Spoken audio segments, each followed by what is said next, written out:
I walked into the Lark and Linden believing my 30th birthday marked a truce. The private room was full. The videographer was rolling, and my mother was tapping her glass. But when she announced they were disowning me to protect the family name, I did not crumble like she expected.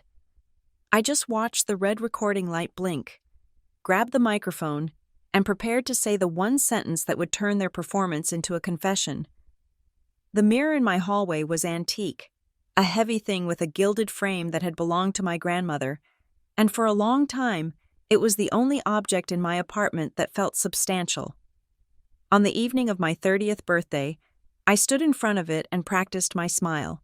It was a specific kind of smile, one I had perfected over 3 decades of navigating the Hayes family dynamic. It did not reach my eyes. It did not show too many teeth. It was a shield, polite and impenetrable, designed to deflect criticism before it could land. I smoothed the fabric of my dress. It was navy blue, high-necked, conservative enough for my mother but fitted enough to remind myself that I was an adult woman with a career at Northgate Brands, a 401k, and a life that did not belong to them. I was turning 30. In most families, this would be a milestone of independence, a celebration of surviving the chaotic 20s and landing on solid ground. For me, it felt like walking a tightrope over a canyon I could not see. My phone buzzed on the entryway table. It was a text from my mother. "Don't be late. We have a schedule." I typed out a reply. "I am leaving now. Please don't do anything weird tonight." I looked at the words on the screen. "Please don't do anything weird tonight." It was a plea, a childish beg that acknowledged the power dynamic I pretended didn't exist. I stared at the cursor blinking at the end of the sentence. Sending that text would be an admission of fear. It would give them leverage before I even arrived.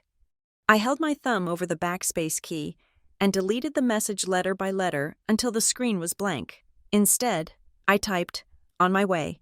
I grabbed my keys and walked out the door, locking the deadbolt with a satisfying click. I did not know then that it would be the last time that key would turn smoothly in the lock. The drive to Briar Glen was 20 minutes of winding roads lined with oak trees and houses that cost more than most people earned in a lifetime. My parents had chosen the Lark and Linden for the dinner. It was the sort of establishment where the menus had no prices, and the lighting was dim enough to hide cosmetic surgery scars, but bright enough to catch the sparkle of diamonds. I had asked for a small dinner, maybe just Italian takeout at my place with Mallory and a bottle of red wine. My mother had laughed when I suggested it. "Violet," she had said, her voice sounding like ice cracking. "You only turn 30 once. We need a proper family event. For memories." I pulled into the valet circle. The air smelled of expensive cologne and wood smoke. As I handed my keys to the valet, I felt a familiar tightening in my chest. The phantom corset I wore whenever I was near my parents. I told myself I was being paranoid. Things had been better lately. We had reached a fragile truce. They stopped criticizing my job in marketing, and I stopped bringing up the fact that I hadn't taken $1 from them since I was 22. Inside, the maitre d' guided me not to a table in the main dining room, but toward the private event spaces in the back. My stomach turned. A private room meant speeches. It meant containment. When the double doors opened, the first thing I noticed was the camera. A man I did not recognize was standing in the corner, holding a professional-grade video camera mounted on a stabilizer. He wore black, blending into the shadows, but the red tally light was blinking, recording, for memories. My mother had said. My parents were already seated at the head of a long table set for 20. My mother, Evelyn Hayes, wore a cream-colored suit that looked like armor. My father, Richard, was checking his watch. When he saw me, he stood up, and his smile was instantaneous, wide, and entirely vacant. "Happy birthday, darling," he said. His voice boomed a little too loudly for the room. "Thank you," I said.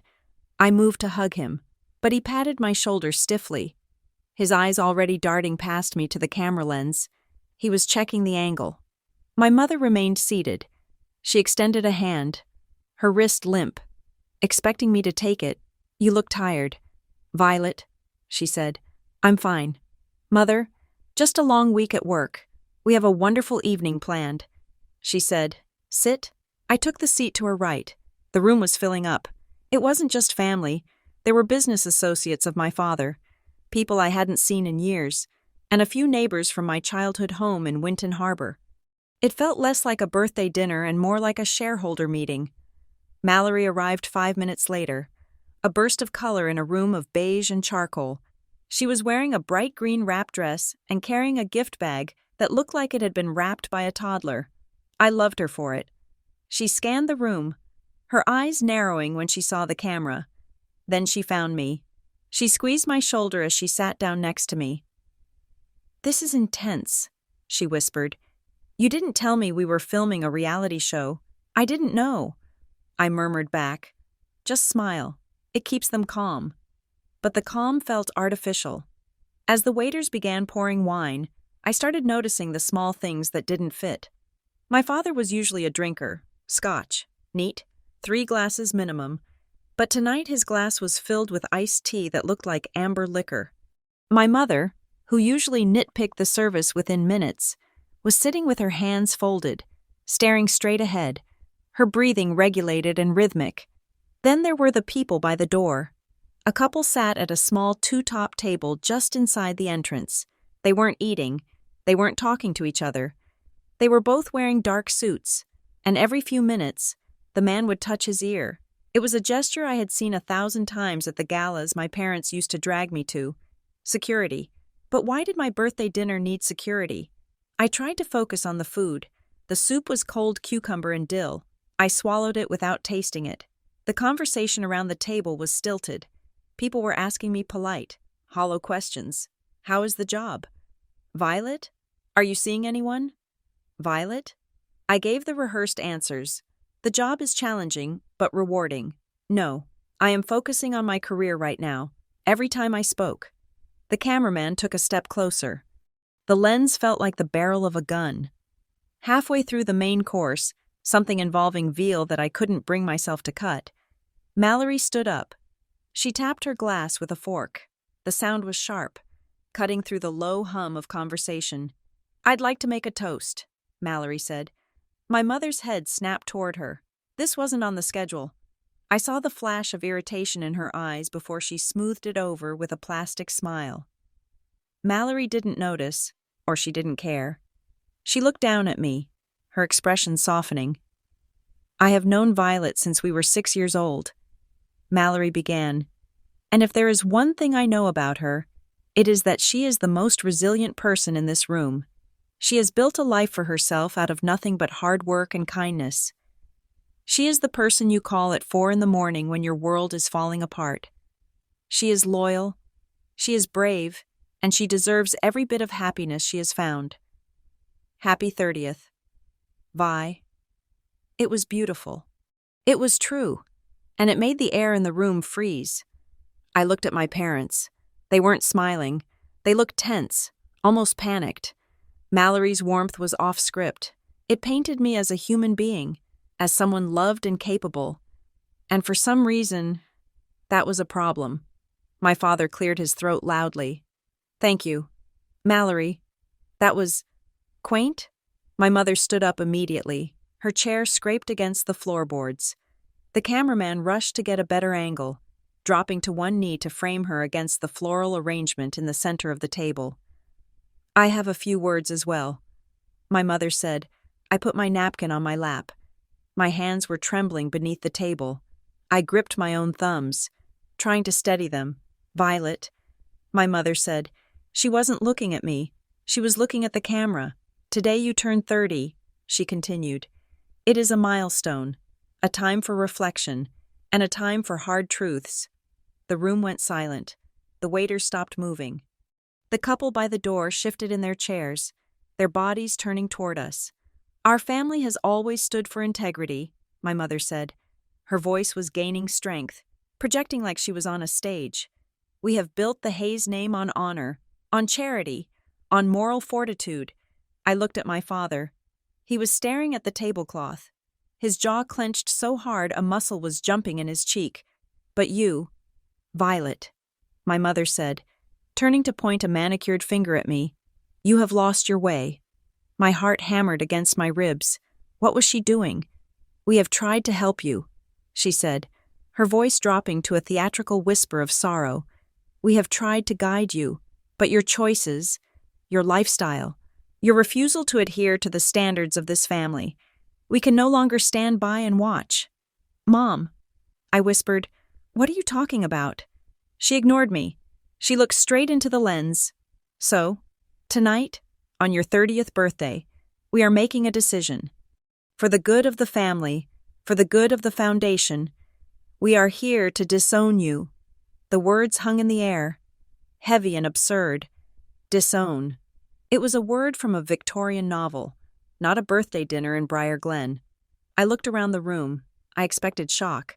I expected someone to laugh, to break the tension, but the guests were pulling out their phones. 10, maybe 12 smartphones were raised in the air, screens glowing. Recording me, Violet Hayes. My mother continued, reading from a mental teleprompter. You have betrayed our family values. You have endangered the family name with your reckless behavior. We are severing all ties, financially, emotionally, legally. You are no longer a Hayes. She sat down. The silence that followed was total.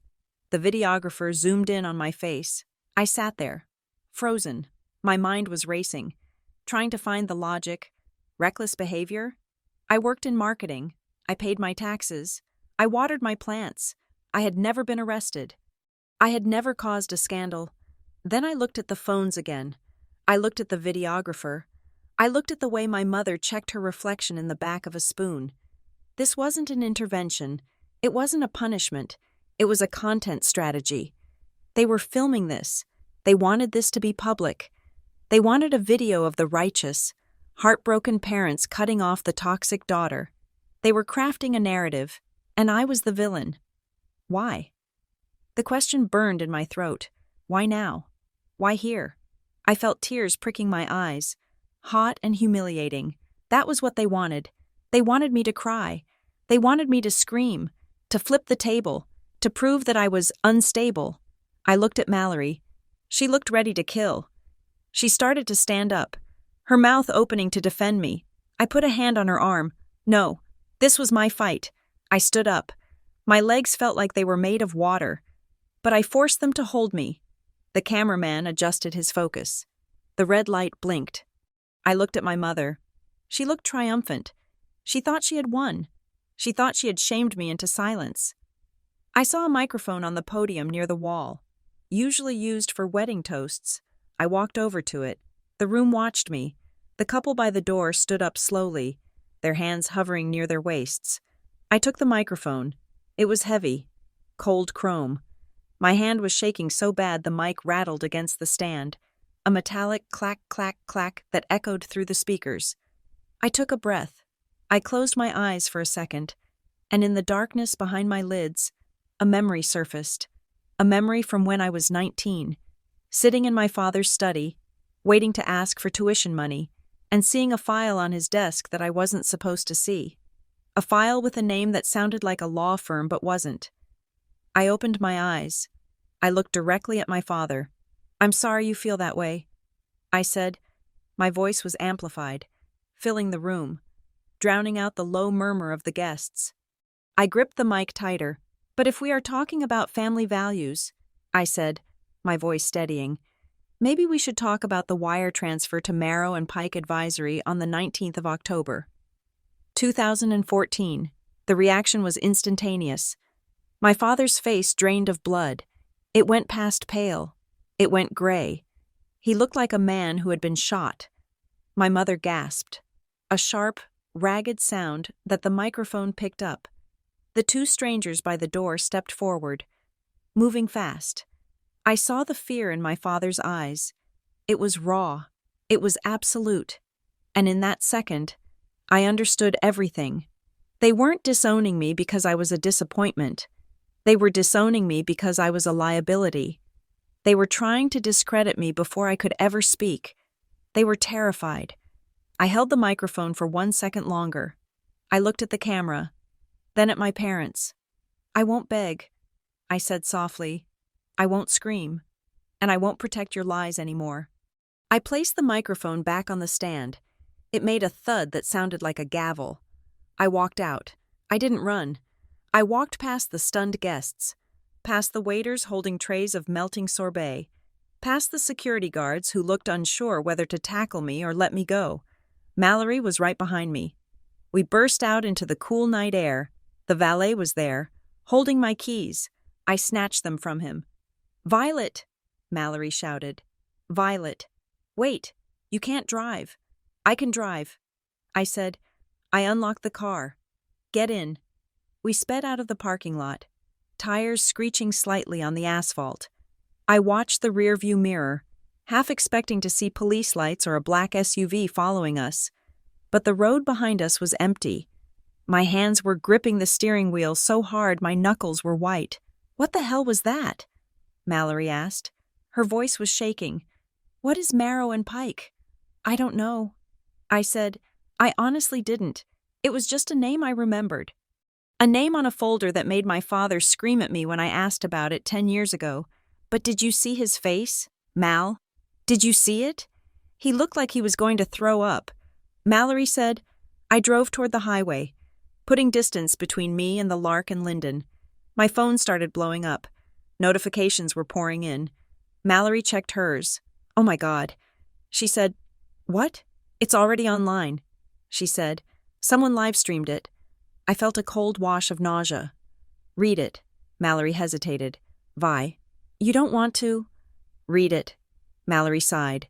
"It's a clip, just the part where your mom says they're disowning you. It cuts off right before you grab the mic. The caption says, 'Heartbreaking. Parents forced to cut off toxic daughter to save family charity.' Toxic daughter. They had edited it. Of course they had. They had the narrative ready to go. By the time we got back to my apartment complex, the adrenaline was fading, replaced by a deep, bone-weary exhaustion. I just wanted to go inside, lock the door, and sleep for a week. I walked up the stairs to my second-floor unit. I put my key in the lock. It didn't turn. I frowned. I jiggled it. Nothing. It felt like the wrong key. I tried again, shoving it harder. The key slid in, but the cylinder wouldn't rotate. I stepped back and looked at the door. The wood around the frame looked new. There was a faint smell of sawdust. They changed the lock. I whispered. "What?" Mallory asked. "Who?" "My landlord." I said. "Or someone." I pulled out my phone to call the landlord, but my screen flashed. A notification from the banking app. Security alert. Multiple failed login attempts. I tapped the app. Account locked. Please contact customer service. I tried my credit card app. Same thing. Account frozen due to suspicious activity. I stood there in the hallway with the peeling paint and the flickering light, and I felt the walls closing in. This wasn't just a bad dinner. This wasn't just family drama. They were erasing me. Within 3 hours of the dinner, they had locked me out of my home and my money. It was precise. It was coordinated. It was war. "Violet," Mallory said, her voice low and scared. "You can't stay here." I looked at the door that wouldn't open. Behind it were my clothes, my books, the cat I had adopted 3 years ago. "My cat," I said. "We'll call the landlord in the morning." Mallory said, "We'll get a locksmith. But right now, you are coming to my place." I nodded. I didn't have a choice. I called Cypress Ridge Credit Union as we walked back to the car. I navigated the automated menu with trembling fingers. When I finally got a human on the line, I told them to freeze everything, not just the checking account, everything. "Has there been a theft, ma'am?" the operator asked. "Yes," I said, staring out the window at the dark streets of Briar Glen. "I think someone is trying to steal my life." I slept on Mallory's couch that night. I didn't have pajamas, so I wore one of her oversized t-shirts. I lay awake, staring at the ceiling, listening to the sirens in the distance. Every time I closed my eyes, I saw the red blinking light of the camera. I saw my mother's performance. I saw the fear in my father's eyes. Marrow and Pike. I didn't know what it meant yet, but I knew one thing. I had pulled a loose thread in a sweater my parents had been knitting for 30 years. and I was going to keep pulling until the whole thing unraveled. The morning sun hit Mallory's living room floor with a cheerfulness that felt offensive. I woke up on the couch, my neck stiff, wrapped in a blanket that smelled like lavender detergent and dog hair. For a few seconds, I drifted in that merciful space between sleep and memory, where the world was still normal. Then I saw my dress from the night before draped over a chair, the navy blue fabric looking like a discarded costume, and the weight of reality settled back onto my chest. I sat up and reached for my phone. It was dead. I plugged it into Mallory's charger and waited for the screen to light up. When it did, the notifications cascaded down the screen in a frantic, unending stream. Text messages from coworkers, DMs from people I hadn't spoken to since high school, news alerts. I didn't open the texts. I went straight to the internet. It was worse than I thought. The clip from the Lark and Lyndon had migrated from Instagram to TikTok and then to Twitter. It had been edited with surgical precision. The video started with my mother's voice, trembling with manufactured grief. "We are here to disown you." It cut to me grabbing the microphone, my hand shaking, my face pale and tight. But they had cut the audio of what I actually said, instead of my question about Marrow and Pike. The audio was garbled, overlaid with a dramatic soundbite or just silence, followed by a jump cut of me storming out. The comments were a landslide of judgment. "She looks unhinged. Imagine doing something so bad your own parents cut you off on your birthday." Rich girl problems. But it wasn't just the internet randoms. There was an email in my inbox, time-stamped 3 a.m. It was from an address I knew well, info@hayesfamilyinitiatives.org. The subject line was simply, "Statement regarding Violet Hayes." It had been sent to every guest at the dinner, but also blind copied to a list of contacts I couldn't see. I opened it. The Hayes family and Hayes Family Initiatives regretfully announced the formal estrangement of Violet Hayes. This decision, arrived at after years of private struggle, is made to preserve the integrity of our charitable mission. We ask for privacy as we navigate this difficult family matter. Violet has been removed from all board associations effective immediately. It read like a press release for a failed merger. Not a family tragedy. It was sterile, corporate, and terrifyingly efficient. They weren't just mad at me. They were managing me. Mallory walked into the room, holding 2 mugs of coffee. Her hair was a mess, and she looked like she hadn't slept much either. She handed me a mug without a word. "Don't look at it." "Vi," she said softly. "They sent a press release," I said, my voice rasping. "To the guests. Probably to the local press, too." Mallory sat on the coffee table, facing me. "We need a plan. But first, you need to eat something." "I can't eat." My phone buzzed in my hand. It was a call from a number I recognized. Northgate Brands, HR department. I stared at the screen. It was 9:15 in the morning. "Answer it," Mallory whispered. "Rip the Band-Aid off." I slid my thumb across the screen. "Hello? Violet. It's Karen from HR." Her voice was stiff, lacking its usual break room warmth. "Hi, Karen, Violet. We have received a number of emails this morning. Anonymous, but concerning. Allegations regarding financial misconduct and reputational risk that violate our employee code of ethics." I closed my eyes. They moved fast. My parents knew exactly where to hit, to hurt me the most. My job wasn't just a paycheck. It was the one place where I was judged solely on my spreadsheets and my strategy. "Not my last name. I haven't done anything."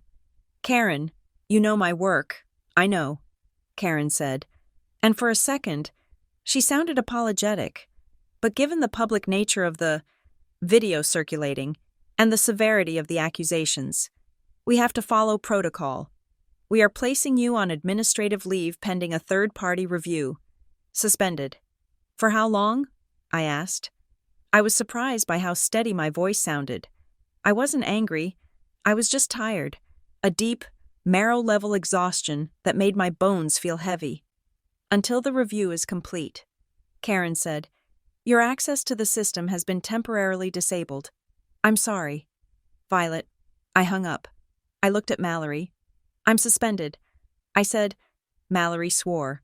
A long, inventive string of curses that would have made a sailor blush. She paced the small living room. This is coordinated.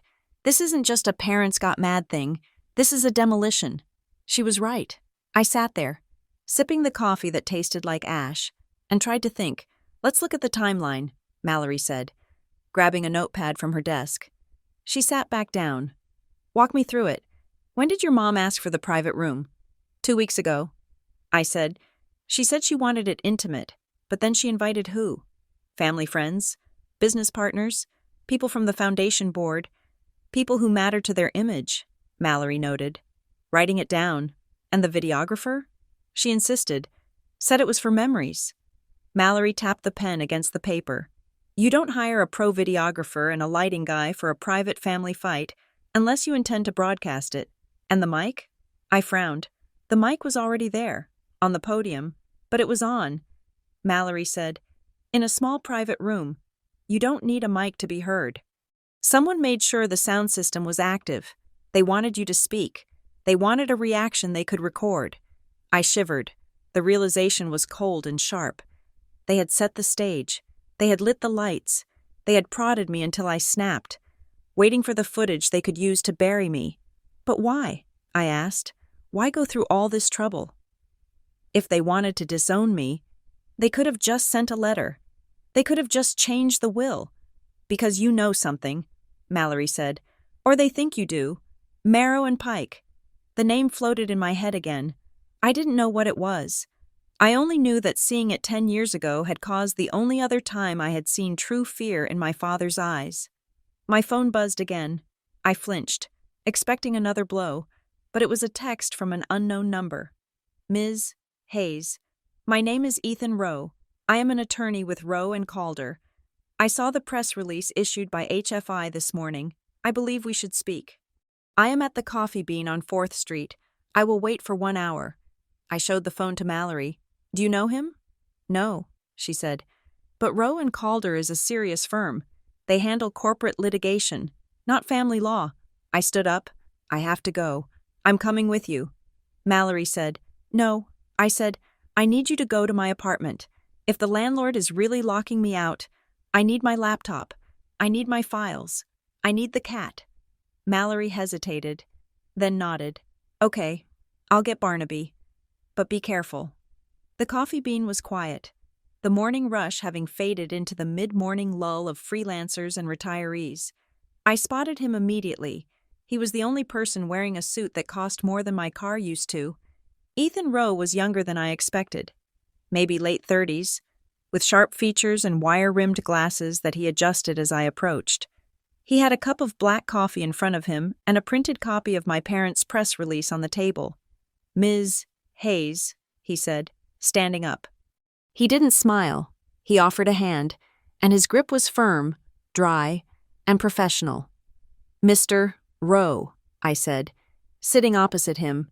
You're not a divorce lawyer, or a family estate lawyer, so why are you contacting me? Ethan sat down and folded his hands over the paper.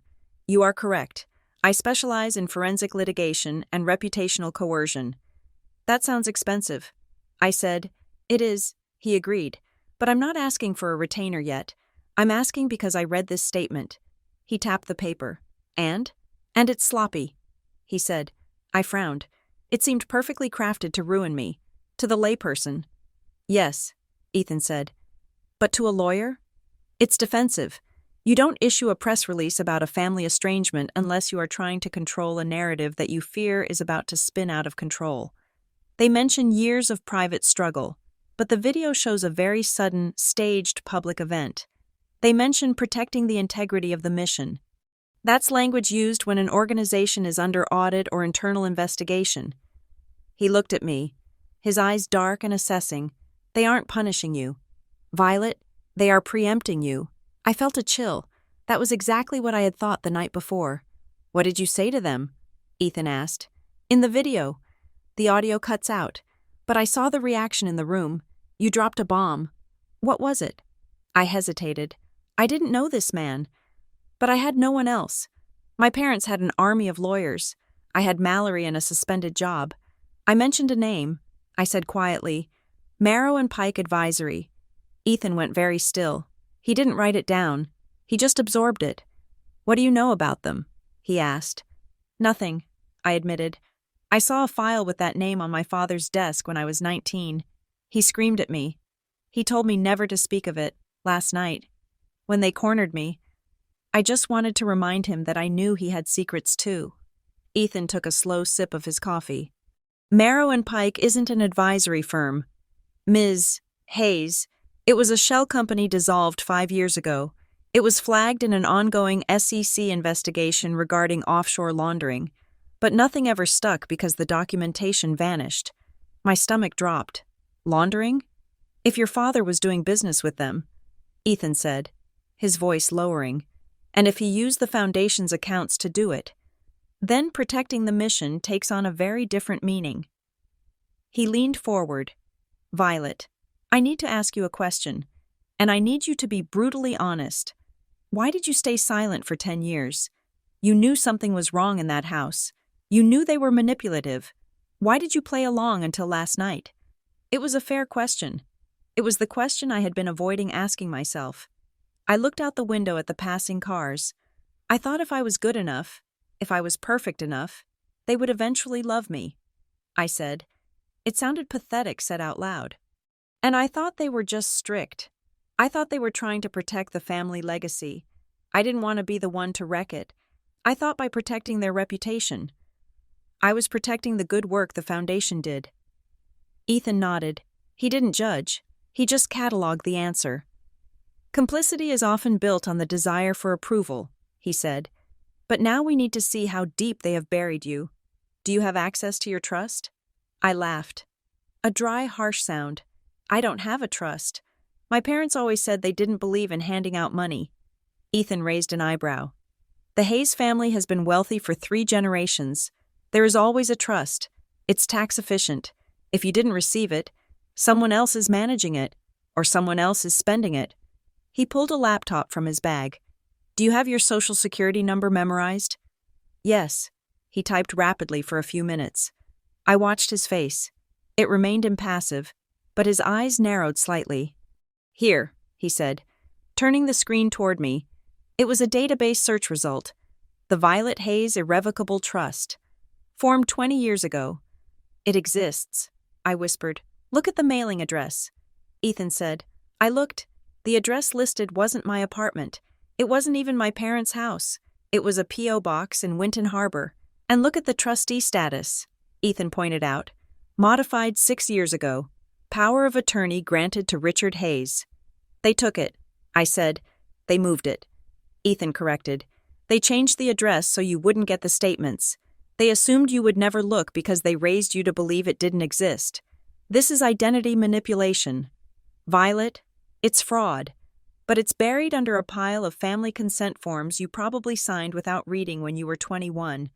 I felt sick. I remembered the stacks of papers my father would put in front of me before I went back to college. Just administrative things. VI, insurance, beneficiary updates. Sign here, and here. I signed them all. I trusted them. Legal harm can hide inside normal paperwork, Ethan said gently. We need to get those documents. But right now, you need to be very careful. They know you pushed back. They will try to close the loop. My phone rang. I looked at the screen. Doctor, Serena Halston. She was my mother's best friend. A board member of Hayes Family Initiatives. A woman who had bought me ice cream when I scraped my knee as a kid. Don't answer. Ethan said, I have to. I said, I need to know what they're offering. I put the phone on the table and hit speaker. Violet? Serena's voice filled the space between us. It was warm, concerned, dripping with honey. Oh, honey, I am so sorry about last night. It was a disaster. Hi, Serena, I said, keeping my voice flat. Your mother is a wreck, Serena said. She hasn't stopped crying. She loves you so much. Violet, she just feels like she's lost you. She disowned me on video. Serena, I know. It was heat of the moment. We all make mistakes when emotions are high. Serena paused. A perfectly timed beat of hesitation. Look, I've been talking to your father. They want to fix this. They want to help you get back on your feet. Help me how? I asked. There's a package. Serena said, a transition fund. $50,000. Just to help you while you look for a new job. And they want to set up a mediation. But what? Well, obviously, with the media frenzy, they need to protect the foundation. There's a standard agreement, just a non-disparagement clause. Standard stuff. It just says you won't discuss family business or board members with anyone outside the family. It's for your protection, too. Really? I looked at Ethan. He was shaking his head slightly. He scribbled a note on a napkin. Get it in writing. 50,000. I said, that's a lot of money. It's a gift. Violet, because they love you. Send it to me. I said, what? Send me the agreement. I'll look it over. Serena's voice hardened. Just a fraction. The honey crystallizing into sugar glass. We were hoping to settle this today. Violet, before things get worse online. Can I just bring the papers to you? I can meet you anywhere. No. I said, email it to me. If it's standard, it shouldn't be a problem to read it first. There was a silence on the line. A long, calculating silence. Fine, Serena said. Her voice was cold now. I'll email it. But Violet? Do the right thing. Don't make this harder than it has to be. She hung up. Ethan let out a breath. That wasn't an olive branch. That was a gag order. She offered 50,000, I said, which means they are scared of $1 million worth of damage. Ethan said, forward that email to me the second you get it. Do not sign. Do not reply. I nodded. I picked up my phone to check my email. No signal. I frowned. I tapped the screen. The bars were gone. Instead of LTE, it said SOS only. I'm in a dead zone, I said. Ethan checked his own phone. I have full bars. I tried to toggle airplane mode. Nothing. I tried to restart the phone. When it booted back up, it still said SOS only. Then the realization hit me. My phone plan. I said, it's on the family bundle. We've had the same plan since I was 16. I just Venmo my dad the share every month. Ethan looked grim. It's a SIM swap. Or they just reported your device stolen and had the carrier kill the SIM. I stood up, panic rising in my throat. I can't call out.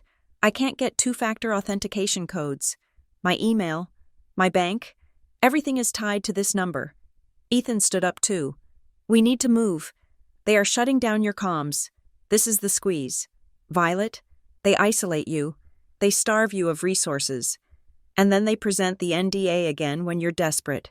I need to get to Mallory's. I said, go, Ethan said. But don't go home. Stay with your friend. Buy a burner phone. Cash only. Create a new email address that isn't your name. Proton mail or something encrypted. Will you help me? I asked. Ethan looked at me. He looked at the suspended job. The dead phone. The shaking hands. I'll draft a preservation letter, he said. We're going to tell them to stop destroying evidence. It's a shot across the bow. But Violet? This is going to get ugly. It's already ugly, I said. I ran back to my car. I drove to a bodega 3 blocks away, a place with bulletproof glass and dusty shelves. I bought a cheap prepaid Android phone and a $30 service card. I paid with the cash I had in my wallet, $60. It was the only money I had access to. I sat in my car and set up the phone. My fingers felt clumsy on the cheap plastic screen. I created a new email address, bluelark30@protonmail.com. I texted Mallory from the new number. It's Vi. Phone killed. This is my new number. Don't text the old one. She replied instantly. Got it. I got Barnaby. Landlord was there. He tried to say he needed an urgent inspection for structural damage. I told him to come back with a warrant or a subpoena. I have your laptop. I let out a breath I didn't know I was holding. Mallory was a warrior. I drove to her apartment, checking my rearview mirror every few seconds. I felt like a spy in my own hometown, the streets of Briar Glen, usually so manicured and welcoming, now felt like a stage set where the walls could fall down at any moment. When I got to Mallory's, she was sitting on the floor surrounded by my things. Barnaby, my orange tabby cat, was prowling around the sofa, looking displeased. "They cut the phone?" Mallory asked, as I walked in. "SIM swap?" I said, and Serena offered me 50 grand to shut up. Mallory let out a low whistle. They are terrified. I sat down next to her and opened my laptop. I connected to her Wi-Fi. I logged into my new email. I started a document. Timeline of events. I typed everything. The date of the dinner. The names of the guests. The Marrow and Pike comment. The trust fund discovery. I documented it all. Every time I typed a sentence, I felt a little less like a victim and a little more like a witness. The afternoon dragged on. I checked the news. The story was still trending, but the tone was shifting slightly. A few people were asking why the video cut off. A few people were pointing out how rehearsed the mother looked. At 6 o'clock, there was a knock on the door. Mallory and I both froze. "Are you expecting anyone?" I whispered. "No," she mouthed. She walked to the door and looked through the peephole. She frowned. "There's no one there," she said. She opened the door cautiously. The hallway was empty, but on the doormat, there was a plain manila envelope, no postage, no return address, just my name, Violet, written in block letters in black marker. Mallory picked it up. "It's for you." I took the envelope. It felt light. My heart was hammering against my ribs. Was this it? The subpoena? The lawsuit? I tore it open. Inside was a single sheet of paper. It looked like a photocopy of a photocopy, grainy and slightly crooked. It was a page from a ledger. At the top, stamped in red ink that had faded to pink on the copy, were the words, "Hayes Family Initiatives, Restricted." It was a list of expenses. Most were boring: venue rentals, catering, consulting fees. But halfway down the page, there was a column titled Contingencies. I ran my finger down the list. Media suppression, $15,000, crisis management retainer, $25,000, and then, near the bottom, a line item that made the air leave my lungs. Violet Hayes, maintenance observation. Next to my name, there wasn't a dollar amount. There was a code. Ref. Project Silk, and under the status column. It didn't say active or beneficiary. It said, liability. I stared at the paper. I wasn't a daughter. I wasn't even a person to them. I was a line item in a ledger under contingencies. I was a problem they had been paying to manage. Mallory looked over my shoulder. Her hand flew to her mouth. "Oh my God. Maintenance and observation? Were they having you followed?" "I don't know," I whispered. "But look at the date. The ledger page was dated 3 years ago. They hadn't just turned on me last night. They had been tracking me, managing me, and preparing for this moment for years." I looked at the cheap burner phone in my hand. I looked at the ledger. I took a picture of the document and sent it to the encrypted email I had given Ethan. Then I texted him. "I just got a ledger page. They have me listed as a liability. What is Project Silk?" I waited. The answer didn't come. But as I sat there in the fading light, stroking the cat that was the only living thing I could trust besides Mallory, I realized something. I wasn't just fighting my parents anymore. I was fighting a machine. A machine that had stripped me of my name, my home, and my money in less than 24 hours. But machines have blueprints, and if I could find the blueprint, I could break the gears. I picked up the pen and turned to a fresh page in my notebook. At the top, I wrote one word: war. Then I started to write down every name I could remember, every strange meeting I had been excluded from, every document I had signed. I was done crying. I was done being the good daughter. If they wanted a liability, I was going to be the most expensive liability they had ever seen. The single sheet of paper lay on Ethan Rowe's mahogany conference table, like a declaration of war. It was just a photocopy, grainy and smelling of toner, but the words stamped across the top: Hayes Family Initiatives, Restricted. carried a weight that made the air in the room feel thin. Ethan sat across from me, his hands clasped in front of his mouth. He had been staring at the ledger page for 5 minutes without speaking. The silence in his office was absolute, broken only by the distant hum of the building's HVAC system. Finally, he looked up. His expression was not one of lawyerly triumph, but of deep, unsettled gravity. Contingencies, he said, testing the word. I shifted in my chair. In business, contingencies are just backup plans. Rainy day funds. In construction. Yes, Ethan said. In legitimate nonprofits. You might have a contingency line for unexpected venue costs or weather delays, but look at where this is categorized. He turned the paper around so I could read it again. It was listed under risk management and mitigation. You don't mitigate a weather delay with a line item called media suppression, Ethan said, tapping the entry for $15,000. And you certainly don't list your own daughter under a column usually reserved for lawsuits and hush money. I looked at my name again.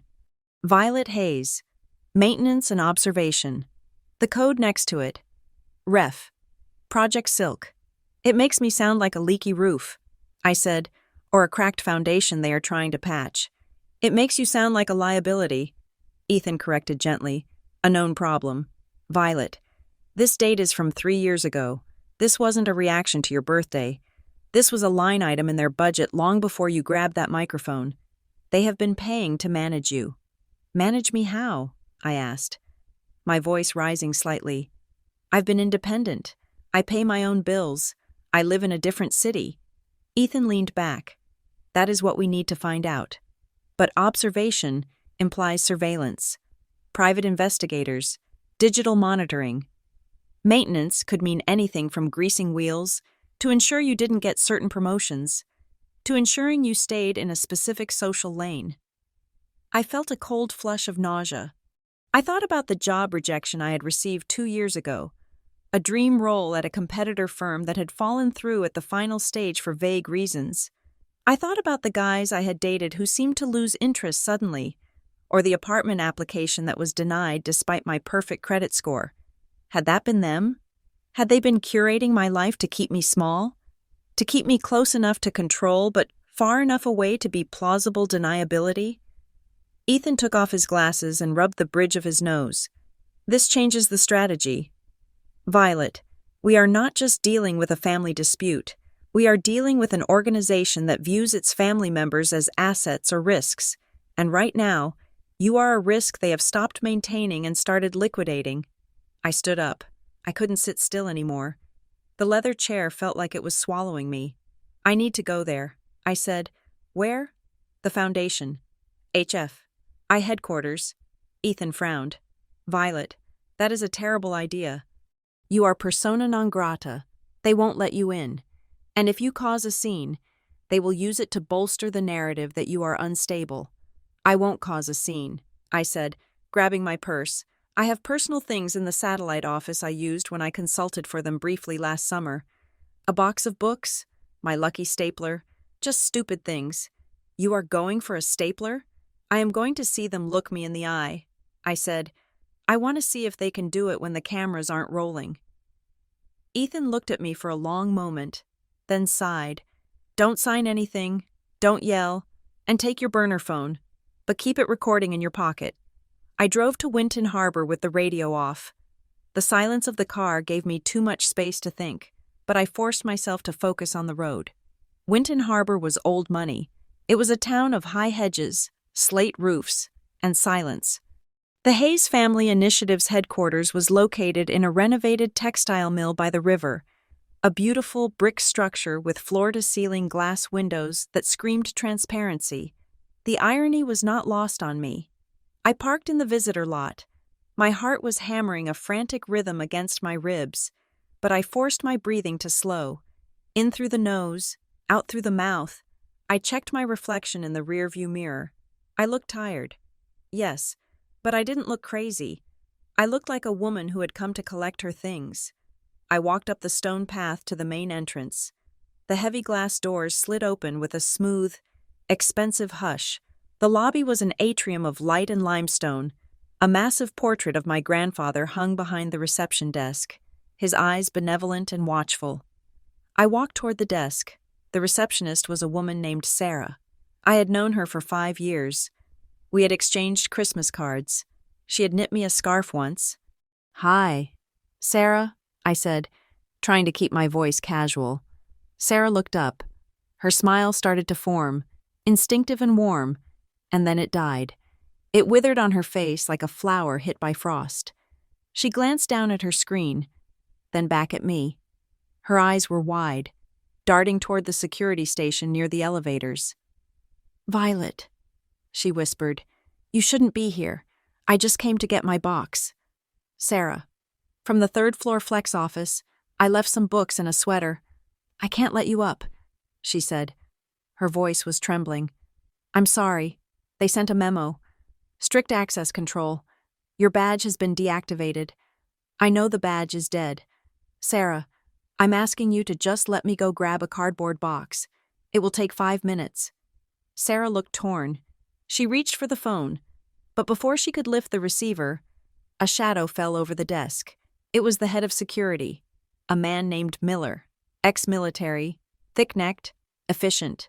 He had taught me how to parallel park when I was 16. "Ms. Hayes," Miller said. His tone was not friendly. It was professional, flat, and final. "Hello?" "Miller," I said, "you need to leave the premises.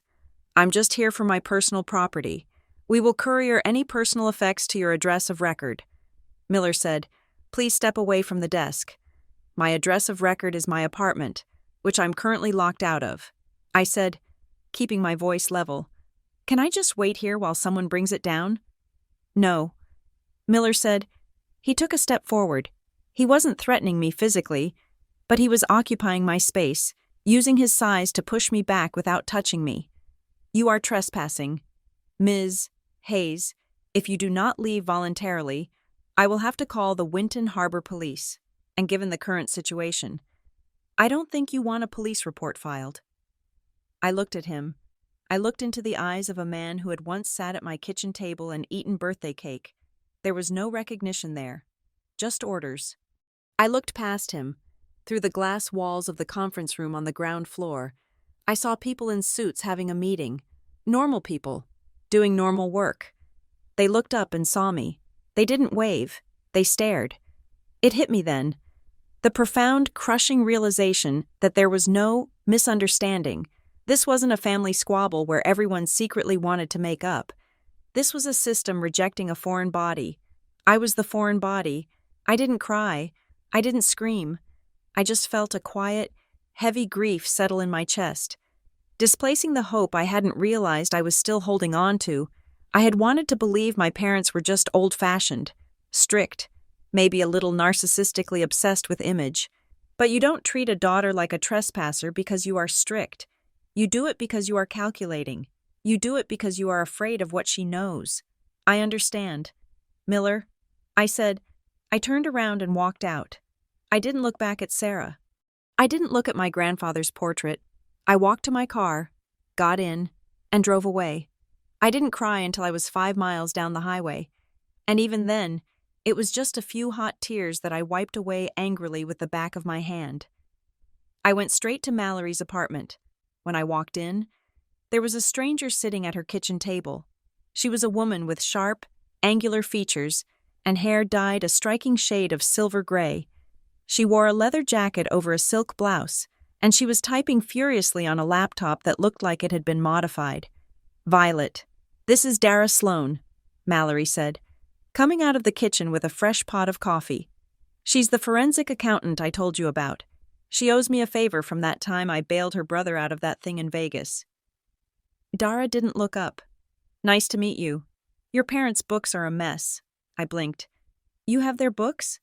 "I have the ledger page you sent," Dara said, finally looking at me. Her eyes were intense, intelligent, and completely devoid of pity. "And I have done some scraping of public tax filings for the foundation. You can hide a lot in a 990 form, but you can't hide everything if you know where to look." She spun the laptop around. "Here's the pattern," Dara said, pointing to a spreadsheet she had built. Money comes into Hayes family initiatives from donors, big donors, galas, fundraisers, corporate grants. It sits there for about 3 months. Then, it gets paid out in large chunks to program services. That's normal, isn't it? I asked. That's what charities do. Yes, Dara said. But look at the vendors. She highlighted 3 names in yellow. Crescent Bay Outreach, Juniper Trace Consulting, Sablemere Holdings. I've never heard of them. I said, exactly, Dara said. Crescent Bay Outreach sounds like a homeless shelter or a beach cleanup crew. But when I pull their registration, they have no website, no staff, just a mailbox and a strip mall in Nevada. The foundation paid them $400,000 last year for community engagement. And Juniper Trace? I asked. Consulting firm. Dara said, registered in Delaware. The registered agent is a generic corporate service. But here's the kicker. Juniper Trace pays Sablemere Holdings. And Sablemere Holdings? She tapped a key. Sablemere Holdings is a debt purchasing entity. She said, they buy bad debt, medical debt. Mostly, pennies on the dollar. I frowned, trying to follow the money. So the foundation pays a fake outreach group, which pays a fake consultant, which pays a debt collector? Why would they do that? Mallory asked. Dara leaned back. Laundering is usually about cleaning dirty money.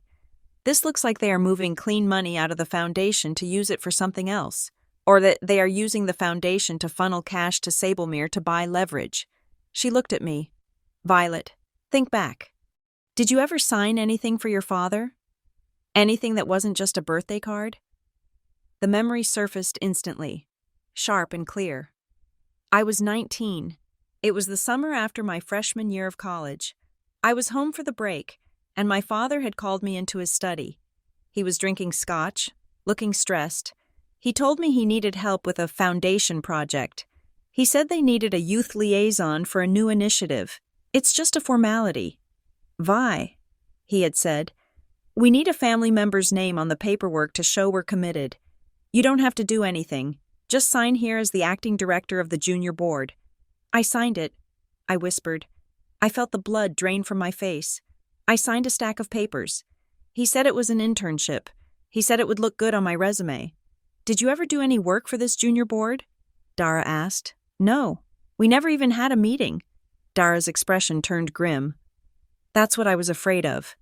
Violet, if your name is on the incorporation documents for any of these shell companies, or if you are listed as an authorizing officer for the transfers, then you aren't just a witness, you're a co-conspirator. They set me up. I said. My voice sounded far away. They set me up when I was 19, to create a plausible authorization trail. Dara said, if the IRS or the FBI ever looked, your father could say. I didn't approve those transfers. My daughter did. She was the director. I felt sick, physically sick. The betrayal was so total, so comprehensive. It was hard to comprehend. They hadn't just used me. They had built a trapdoor under my feet a decade ago, waiting for the moment they might need to pull the lever. We need to know if your name is on Juniper Trace or Sablemere, Ethan said. He had been listening quietly from the corner. How do we find out? I asked. We dig, Dara said, but they are going to know we are digging. Let them know. I said. Later that evening, the air in Mallory's apartment felt thick with tension. Dara had left to run more searches, and Ethan had gone back to his office to file the preservation letters. I was alone with Mallory, pacing the small living room. I need air. I said, I'll come with you.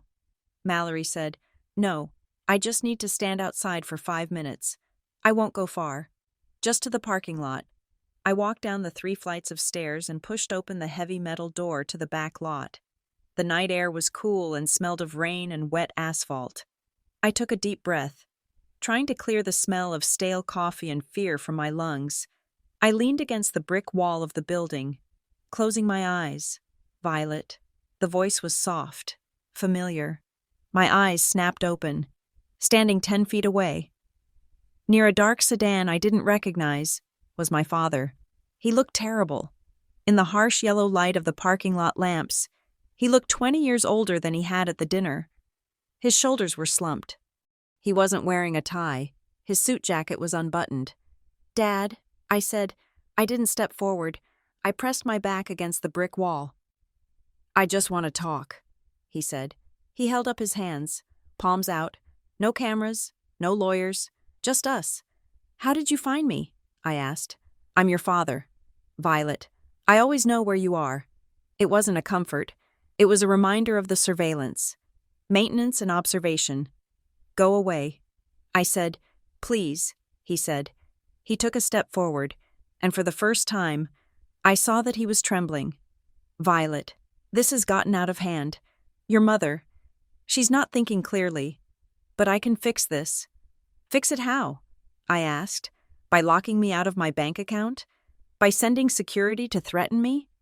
"We had to stop the bleeding," he said, his voice pleading. "You don't understand the pressure we are under. The people we deal with, they don't like surprises. That stunt at the dinner? It scared them." "Who are they?" "Dad?" I asked. "Who are you so afraid of?" He looked around the empty parking lot, his eyes darting to the shadows. "It doesn't matter who they are. What matters is that you stop. You have to stop digging. Why, you have to stop listening to that lawyer. Or what?" I challenged. "You'll disown me again?" He looked at me with a sadness that felt genuine, which made it all the more terrifying. "Or they will hurt you," he whispered, "and I won't be able to stop them." I stared at him. This was the man who had taught me to ride a bike, the man who had sat in the front row of my college graduation, and he was standing in a parking lot, telling me that his business partners were going to hurt me. "You're protecting them." I said. "You're sacrificing me to protect them. I'm trying to protect everyone." He snapped, his voice cracking. "I'm trying to keep the walls from falling in. If you just sign the agreement, if you just go away for a year, take the money, go to Europe, I can smooth it over. I can get your name off the lists." I felt a sudden, cold clarity. "Protect who?" I asked. He stopped. He looked at me, his mouth slightly open. "Protect who?" "Dad?" I repeated, stepping away from the wall. "Are you protecting the orphans you claim to help? Or are you protecting the people behind Sablemere Holdings?" The name hit him like a physical blow. He flinched. He took a step back. "You know that name," he whispered. "I know about the debt buying." I said, "I know about the loop. I know about the internship forms you made me sign." He went silent. The silence stretched out, filled only by the sound of distant traffic. He looked at me, and the father I knew dissolved completely. In his place was a frightened man standing on the edge of a cliff. "There are people," he said softly, "who won't care that you are family. They won't care that you are my daughter. To them, you are just a loose end." "Is that a threat?" I asked. "It's a warning. Violet, walk away. Before you open a door you can't close." He turned and got into the sedan. He didn't look back. He started the engine and drove away, leaving me standing alone in the cold, wet air. I went back upstairs. My hands were shaking so hard I could barely open the door. Mallory took one look at me and guided me to the couch. "What happened?" "My dad," I said. "He was here." Before she could ask more, my burner phone buzzed. I looked at it. It was a calendar notification. An invite sent to my new Proton Mail address. Board call. Urgent. Time. Now. Dial-in code included. I stared at it. Who sent this? Mallory looked at the screen. Unknown sender. Is it a trap? Maybe, I said. Or maybe it's a leak. Dara had come back in while I was outside. She looked at the invite. "Listen to it," she said. "But mute your line before you connect. And record it." I nodded. I accepted the invite. I dialed the number. I entered the code. "You have joined the conference," the automated voice said. I hit mute instantly. The line was crackling with static. Then I heard voices. "Cannot believe she knows about Sablemere." My mother's voice said. She sounded shrill, on the edge of hysteria. Richard said she dropped the name. How does she know? "She has help." My father's voice answered. He sounded exhausted. "That lawyer, Rowe, he's digging. We need to cut the feed." A third voice said. I froze. I didn't recognize this voice. It was male, smooth, baritone, and utterly devoid of emotion. It wasn't a family friend. It wasn't anyone from the dinner. The feed is complicated. My father said, She's my daughter. She is a containment risk, the stranger said, and she is escalating. If she goes to the IRS with the Sablemere connection, the whole structure collapses. The foundation, the debt portfolio, the washing machine breaks. Richard, I held the phone tighter, pressing it against my ear. The washing machine. We can handle her, my mother insisted. She's weak. She's always been weak. We just need to pressure her harder. The landlord thing worked. The job suspension worked. She'll break. She isn't breaking. Evelyn, my father said, I saw her tonight. She's angry. Then we changed tactics. The stranger said, How? My father asked. We stopped playing nice with NDAs. The stranger said, If Violet talks, we bury her professionally first. We release the dossier, the drug rumors, the theft allegations at her last job. We manufacture what we need to manufacture. We make her radioactive. By the time she tries to testify, no jury will believe a word she says. No, my father said weakly, that's too far. She is a liability. Richard, the stranger said, and liabilities are liquidated. You have 24 hours to get her to sign. Or we take the Violet option. The line went dead. I sat there, holding the silent phone. Mallory and Dara were staring at me. Who was that? Mallory whispered. I don't know, I said. I looked at the black screen of the phone. But my father was right. There is someone else. Someone who gives the orders. I felt a cold resolve settle over me, heavier than the fear. They were going to frame me. They were going to destroy my reputation to save their laundering machine. I looked at Dara. Can you trace that call? I asked. Dara cracked her knuckles. I can try.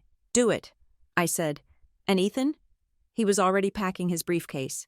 File the preservation letter. I told him. And get ready. For what?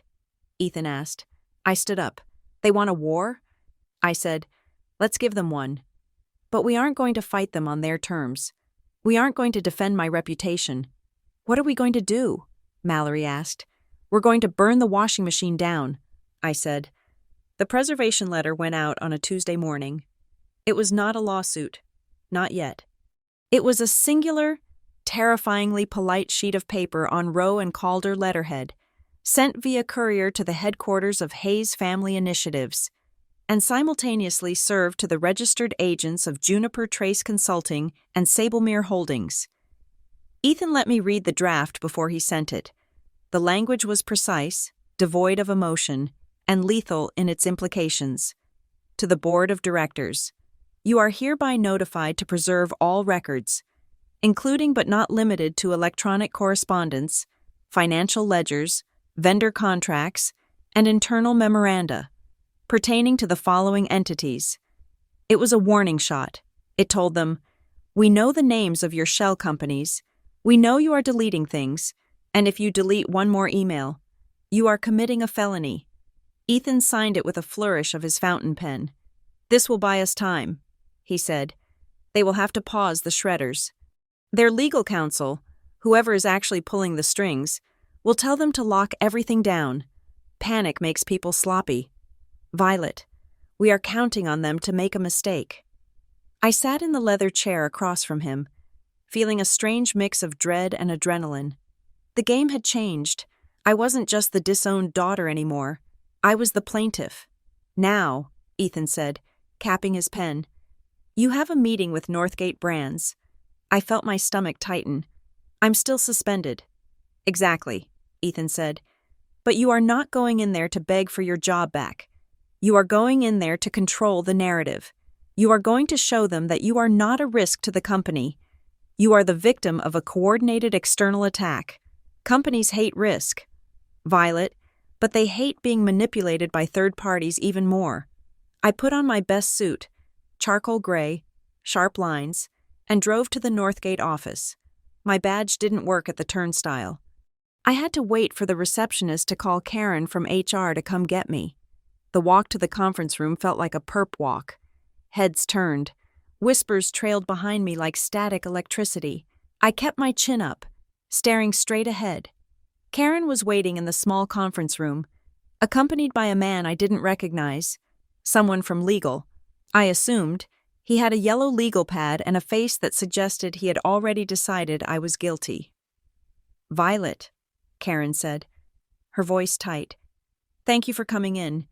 This is Mark, from our legal team." "Hi, Mark," I said. I didn't sit down immediately. I placed a thick folder on the table between us. "We have some questions regarding the anonymous complaints," Mark began, clicking his pen. "I'm sure you do," I interrupted, keeping my voice calm, professional, the voice of a woman who managed million-dollar marketing budgets. "But before you ask them, I want you to look at the timeline." I opened the folder. "Here is the police report filed regarding the unauthorized SIM swap on my phone, dated 2 days ago," I said, sliding the first document across the table. "Here is the fraud alert from Cypress Ridge Credit Union, showing that my accounts were frozen due to an attempted breach from an IP address in Winton Harbor. And here," I slid the last document across. It was the email from Dr. Serena Halston, offering me $50,000 to sign a non-disparagement agreement, is a documented attempt to purchase my silence regarding a family dispute, sent less than 12 hours after the video went viral. Mark stopped clicking his pen. He picked up the email. "I am not a workplace liability, Mark," I said, looking him in the eye. "I am the target of a high-level harassment campaign designed to coerce me into signing legal documents. The anonymous emails sent to this department were not from concerned colleagues. They were sent from the same network that stole my phone number and tried to drain my bank account." Karen looked at the police report, then at me. Her expression softened, the corporate mask slipping just enough to reveal the human being underneath. "You're saying this is retaliation?" she asked. "I'm saying Northgate Brands is being used as a weapon to pressure me," I said, "and I don't think this company wants to be an accessory to extortion." The room went silent. Mark read the documents again, more slowly this time. "We can't fully reinstate you yet, Violet," he said finally. "The investigation has to run its course. It's policy. I understand." I said, "I'm not asking for my access back today. I'm asking you to put a note in my file that these allegations are disputed and currently under legal review by my counsel. Rowe and Calder." Mark nodded slowly. "We can do that. We will extend your leave, with pay, pending the outcome of your legal situation." It wasn't a total victory. I was still locked out of my email. I was still the girl from the viral video. But as I walked out of the building, the air felt a little lighter. I hadn't let them shame me. I had forced them to see the truth. I went back to Mallory's apartment, where the living room had been transformed into a war room. Dara was sitting on the floor, surrounded by stacks of paper and empty energy drink cans. Mallory was pinning index cards to a corkboard she had dragged out of her closet. "You look like a detective in a noir movie," I told Dara. Dara didn't look up. "Your parents are terrible at hiding money," she mumbled. "They are good at hiding the source, but they are terrible at hiding the exit." "What did you find?" I asked, kicking off my heels and sitting on the sofa. "I tracked the scholarship fund." Dara said, "Hayes Family Initiatives claims to give out $200,000 a year in academic scholarships. That sounds right?" I said, "They have a gala for it every spring." "Right," Dara said, "but I pulled the tax records for the recipients. Or rather, I tried to. There aren't any—" "What? The money goes out," Dara explained, pointing to a highlighted column on her spreadsheet. "But it doesn't go to universities. It goes to a category called Event Production and Logistics. They spend the scholarship money on the party?" I asked. "Some of it," Dara said, "but look at the primary vendor." She turned her laptop screen toward me. "Bright Axis Media. I know that name." I said, "That was the company that provided the videographer for my birthday. The guy with the stabilizer." "Exactly," Dara said. "HF, I paid Bright Axis Media $40,000 last month. But here's the kicker. I did a little social engineering. I called Bright Axis pretending to be an accounts payable clerk from Juniper Trace Consulting. You what? I asked, alarmed. Relax. I used a spoof number. Dara said, I told them we were auditing our invoices and needed to confirm the billing entity for the Hayes birthday project, and they sent me the contract. Dara said, a grin spreading across her face. She clicked a file. A PDF opened. It was a standard service agreement for videography and lighting. But the client listed wasn't Evelyn Hayes. It wasn't Richard Hayes. It was Juniper Trace Consulting, and under the project description. It didn't say 30th birthday party. It said, crisis documentation, Hayes subject. I stared at the words, Hayes subject. They didn't pay for it out of their own pockets. I whispered, they billed it to the shell company. My birthday. My humiliation. It was a business expense. It proves premeditation. Mallory said, stabbing a pin into the corkboard. They didn't decide to record it because they were sentimental. They hired a media firm through a consulting shell to document a crisis before it even happened. They knew I would react. I said, they staged the pressure cooker, and they paid a film crew to wait for the explosion. I felt a cold anger rising in me, different from the hurt I had felt before. This was clinical. This was using corporate funds to destroy a family member. I need to see her, I said. Who? Mallory asked. My mother? Violet? No, Ethan said, walking in from the kitchen with a fresh pot of coffee. That is a mistake. I need to look her in the eye. I said, not at the foundation, not with security guards. I need to see her on neutral ground, if she thinks she can manage me like a project. I need to remind her that I know the project code. I texted my mother from my burner phone. Marlowe Street Cafe, 1 hour, alone. If you bring Dad or a lawyer, I leave. If you don't show, I send the Bright Axis contract to the IRS. It was a bluff, mostly. We weren't ready for the IRS yet. But she didn't know that. She replied in 3 minutes. I will be there. Marlowe Street Cafe was a small, quiet place with checkered floors and the smell of roasting beans. It was where we used to go for hot chocolate after my ballet recitals when I was 10. I chose it on purpose. I wanted the ghost of the daughter she used to love sitting at the table with us. She was already there when I arrived. She was wearing sunglasses and a silk scarf wrapped around her head, like a movie star trying to be incognito. She looked smaller than she had at the dinner. I sat down opposite her. I didn't order anything. Violet, she said. She took off her sunglasses. Her eyes were red-rimmed. You look tired. Stop it, I said quietly. Stop what? She asked, her voice trembling. Being your mother? Being worried about you? Do you have any idea what you have done to us? The foundation is under siege. Your father hasn't slept in 3 days. I pulled the photocopy of the Bright Axis contract out of my bag and slid it across the table. Did you write this off as a marketing expense? I asked. Or did you classify it as risk mitigation? She looked at the paper. She didn't touch it. She didn't look surprised. She looked resigned.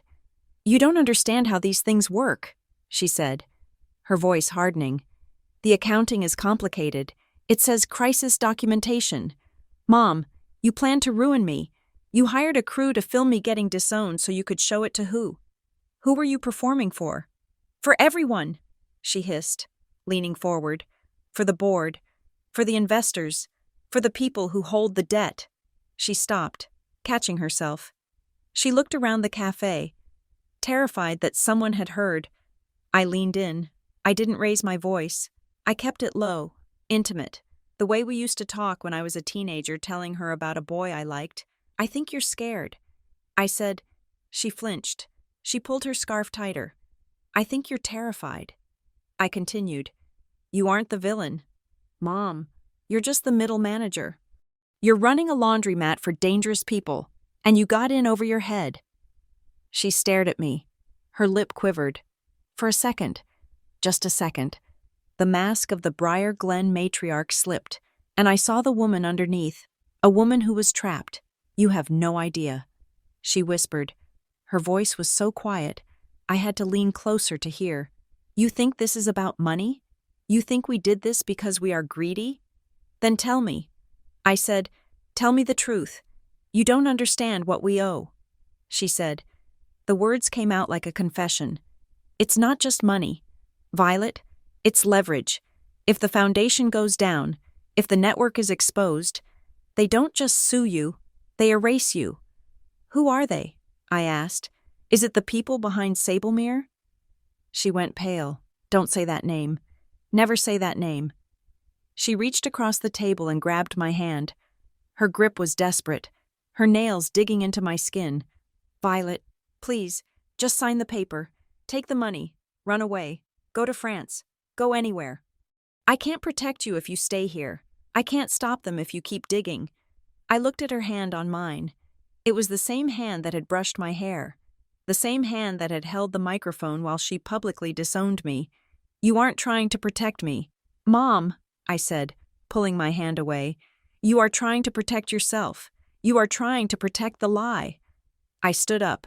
I'm not signing, I said, and I'm not running. I walked out of the cafe. I felt a heavy stone in my gut. My mother wasn't going to save me. She was a hostage to her own choices, and she was willing to make me a casualty to keep her captors happy. I went back to Ethan's office. He was on the phone, pacing. When he saw me, he hung up and waved me over to his desk. We have a problem. He said, What now? I asked, dropping into the chair. I've been going through the public records of the shell companies, trying to find a link to the board members. Ethan said, and I found a resolution from 11 years ago. A board authorization for Juniper Trace Consulting. Okay, I said. Violet, look at the signature. He turned the screen. It was a document authorizing Juniper Trace to act as a strategic vendor for the foundation. At the bottom, there were 3 signatures, my father's, the treasurer's, and mine, Violet Hayes, junior liaison. I stared at the scrawl. It was my handwriting. Loopier, younger, but mine. I was 19. I said, I told you. He made me sign internship papers. This isn't an internship paper, Ethan said grimly. This is a corporate resolution. Legally, you authorized the vendor that laundered the money. I felt the blood drain from my face. Can I go to jail for this? Ethan took off his glasses. If we can prove you were coerced, or that you didn't know what you were signing. No, you were 19. You had no fiduciary power. But what? But if this leaks, Ethan said, the narrative shifts. You aren't the innocent whistleblower anymore. You are the complicit insider who got cut out of the deal and is now seeking revenge. They can use this to smear you. They can say, she knew. She signed off on it. She's just mad she didn't get a bigger cut. I closed my eyes. It was the perfect trap. They had implicated me before I even knew what the game was. So what do we do? I asked. Do we hide it? No, Ethan said. We disclose it. We give it to the investigators ourselves. We control the context. But it means you have to make a choice. Violet, if we go down this road, if we cooperate with the authorities, you are going to be questioned. You are going to be deposed. And you cannot leak this story to the press. If you leak it, you look like you are trying to try the case in the court of public opinion because you have dirty hands. I thought about the viral video. I thought about the comments calling me toxic. I wanted to scream the truth to the world. I wanted to post the ledger on Twitter. But that was what they expected me to do. That was the unstable daughter reaction. I won't leak it. I said, I want to do this the right way. There are innocent people working at that foundation. Ethan, receptionists, program coordinators, people who don't know about the laundering. If I burn the house down on the internet, they get hurt too. I want the people at the top. Ethan nodded, a look of respect in his eyes. Strategy over spectacle. Good choice. The intercom on his desk buzzed. Mr. Rowe? His assistant said. There is a call on line 2. He says his name is Calvin Merritt. He says he used to work for HFI. Ethan and I exchanged a look. Put him through, Ethan said. He hit the speaker button. Mr. Rowe? The voice was shaky. Male. Older. This is Ethan Rowe. I have Violet Hayes with me. There was a pause. A long, static-filled silence. Hello? Violet, the voice said. I didn't recognize him. Hi.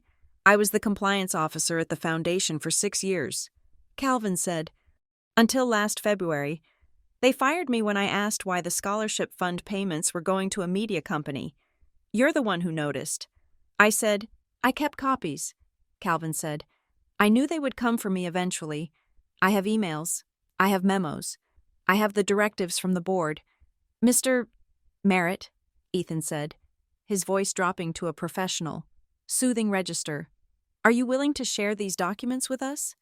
I want protection. Calvin said, I want whistleblower status. I have a family. These people. They have reach. We can arrange that.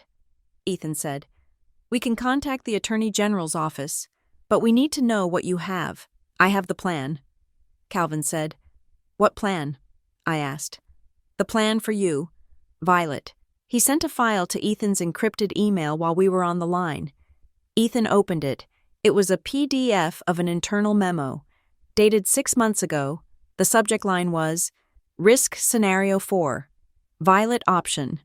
I leaned in, reading the text over Ethan's shoulder. It was like reading my own autopsy. Objective. Neutralize potential reputational threat posed by VH strategy. Preemptive discreditation. The bullet points were terrifyingly specific. 1. Provocation event. Create a high-stress public environment, e.g., family milestone, to elicit an emotional response.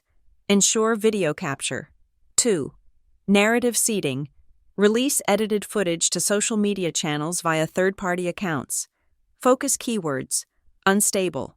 Entitled. Estranged. 3. Professional isolation.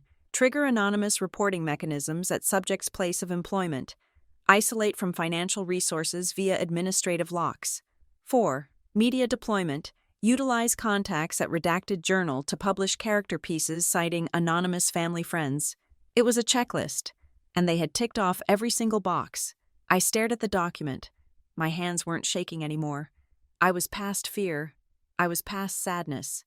I was looking at the machinery that had been used to dismantle my life, and for the first time, I saw the operator's manual. This isn't just a smear campaign, Ethan said, his voice filled with cold awe. This is a military-grade psychological operation. Who wrote this? I asked Calvin. The author metadata says Sablemere, Calvin said, but the board approved it. Your father signed the directive to implement it. My father, the man who had stood in the parking lot and told me he was trying to protect everyone. He had signed the order to destroy me. I looked at the date on the memo. 6 months ago. They had been planning my birthday surprise for half a year. Violet? Ethan said softly. I stood up. I walked to the window and looked out at the city skyline. The lights were coming on. A million little stars in the concrete canyons. They wrote it down. I said, they were so arrogant, so sure that I was just a stupid girl who would crumble, that they wrote it down. I turned back to them. Mr. Merritt, I said to the speakerphone, do you have the original email chain? The one showing who sent this to whom? Yes. Calvin said, bring it to us. I said, bring everything. I looked at Ethan. They wanted to execute the Violet option. I said, let's show them what happens when the option fights back. The conference room at Rowe and Calder had become my second home. It smelled of lemon polish and old paper. A scent that I was beginning to associate with safety. On the table, the geography of my parents' deception was laid out in neat stacks. We had the ledger page with the contingency fund. We had the vendor loop showing the money moving from Hayes Family Initiatives to Juniper Trace to Sablemere. And in the center, isolated like a hazardous object, was the memo, the Violet option. Ethan Rowe stood by the whiteboard, uncapping a marker. He looked tired. We all did. It had been 4 days since my birthday. 4 days since my life had been dismantled and reassembled into a case file. We have enough for a regulator. Ethan said, he wrote OFI on the board, the Office of Financial Integrity. We have the internal documents from Calvin. We have the proof of the retaliatory smear campaign. We have the fraudulent tax filings Dara scraped. This isn't just a civil suit anymore. This is a criminal referral. Dara was sitting on the floor again, her laptop humming. She took a sip of lukewarm coffee. The package is clean, she said. I've traced the flow. They take donor money, route it through the fake consulting firm for services, and then dump it into Sablemere. It's a classic extraction. They are gutting the charity to fund the investment arm. I looked at the memo again. Objective: neutralize potential reputational threat. They wanted to neutralize me. I said quietly, they didn't just want to disown me. They wanted to make sure no one would ever believe me if I talked. Ethan turned to me. That is why we are going to the regulators first. If we file a civil suit for defamation now, it looks like a family spat. If we hand this package to the Financial Integrity Unit, you become a witness in a state investigation. It gives you a layer of protection. It makes attacking you a witness tampering charge. I nodded. I felt a strange sense of calm. The panic of the first few days had burned off, leaving something harder and colder underneath. I opened my notebook. I had started journaling again, not to vent, but to document. What do I want? I wrote at the top of the page. I looked at the words. A week ago, I would have written, I want my parents to love me. 3 days ago, I might have written, I want revenge. Now, the ink flowed with a different purpose. I want safety. I want the truth on the record. And I want to stop performing. I looked up at Ethan. Let's do it, I said. Let's package it up. But before we could go to the authorities, I had a loose end to tie up. My phone, my burner phone, buzzed with an email from Northgate Brands. Subject: settlement discussion. They didn't want me back. They wanted me gone. But they wanted me gone quietly. I went to the meeting alone. Ethan offered to come, but I told him no. This was my career. I needed to handle it. The meeting was in a different room this time. A smaller, windowless office that felt like an interrogation cell. Mark from legal was there, along with the VP of HR. They slid a document across the table. Violet, the VP said, her voice smooth and practiced. We know this has been a difficult week for you. The company wants to support your transition. I looked at the paper. It was a separation agreement. They were offering me 6 months of severance, nearly $40,000. In exchange, I would resign voluntarily and sign a waiver releasing them from any claims. And, Mark added, pointing to a clause on the second page, there is a confidentiality provision. You agree not to discuss the circumstances of your departure or the internal investigation. I looked at the money. It was enough to live on for a year if I was careful. It was safety. But it was also a lie. If I sign this, I said, looking up, I am admitting that there was a valid reason for me to leave. I am admitting that the anonymous emails were right. It's a standard no-fault separation. Mark said, it protects everyone. It protects you. I said, it validates the smear campaign. If I take this money, I am telling the world that I was too toxic to keep. I push the paper back. I won't sign it. The VP blinked. Violet, this is a generous offer. The alternative is that we continue the investigation, which could take months. You would be in limbo. Then let me be in limbo, I said. Or, we do this differently. I reached into my bag and pulled out a single sheet of paper I had typed up that morning. I will accept a temporary change in status, I said. I will transition to a remote, special projects role for 3 months. At the end of that term, I will resign. But in exchange, you will issue a written statement today, on company letterhead, confirming that the internal review found no evidence of financial misconduct or ethical violations. Mark laughed. A short, incredulous sound. We don't issue exoneration letters for employees who are still under review. Then I don't resign. I said, and since I have provided police reports proving I am the victim of criminal identity theft and harassment, if you fire me based on anonymous tips from the people harassing me. My lawyer is prepared to file a claim for wrongful termination and aiding and reputational coercion. I kept my voice steady. I didn't bluff.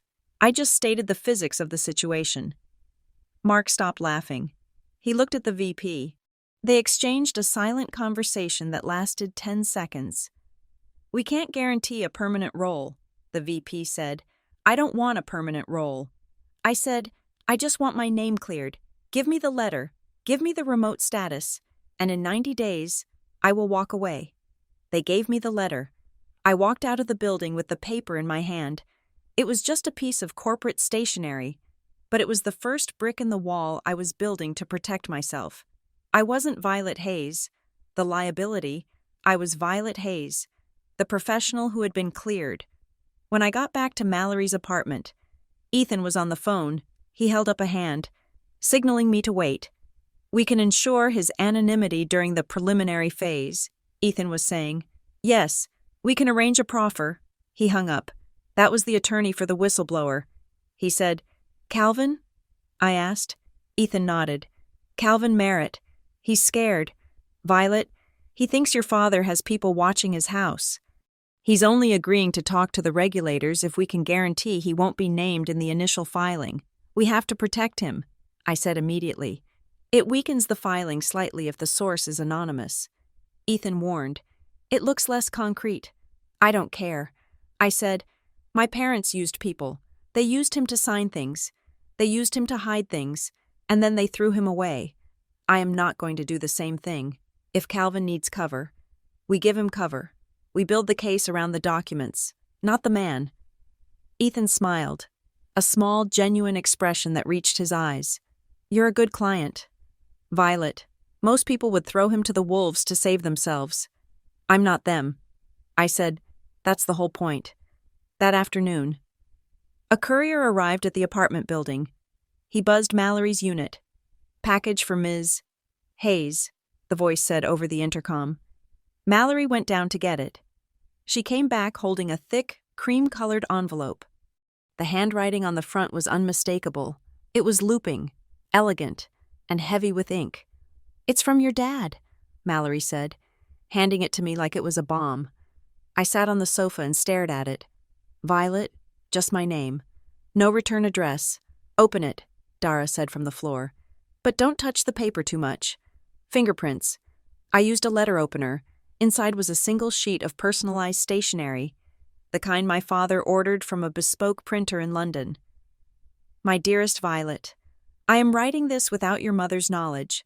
I know things have become complicated. The events of your birthday were regrettable. The delivery was harsh. We were under immense stress, and we handled it poorly. For that, I am sorry. But you must understand, we are a family. Families fight. Families scream. But families do not destroy each other. I am asking you, begging you, to meet me. Just us. No lawyers, no recording devices. Come to the lake house on Saturday. Let me explain the reality of our situation. I can help you. I can make the unpleasantness with your job go away. I can unlock everything. Please, Vi, don't let strangers tear us apart. You don't know who you are dealing with. Love, Dad. I read it twice. The first time, I felt a tug in my chest, the old conditioned reflex to forgive him. He said he was sorry. He called me Vi. But the second time I read it, I saw the architecture of the manipulation.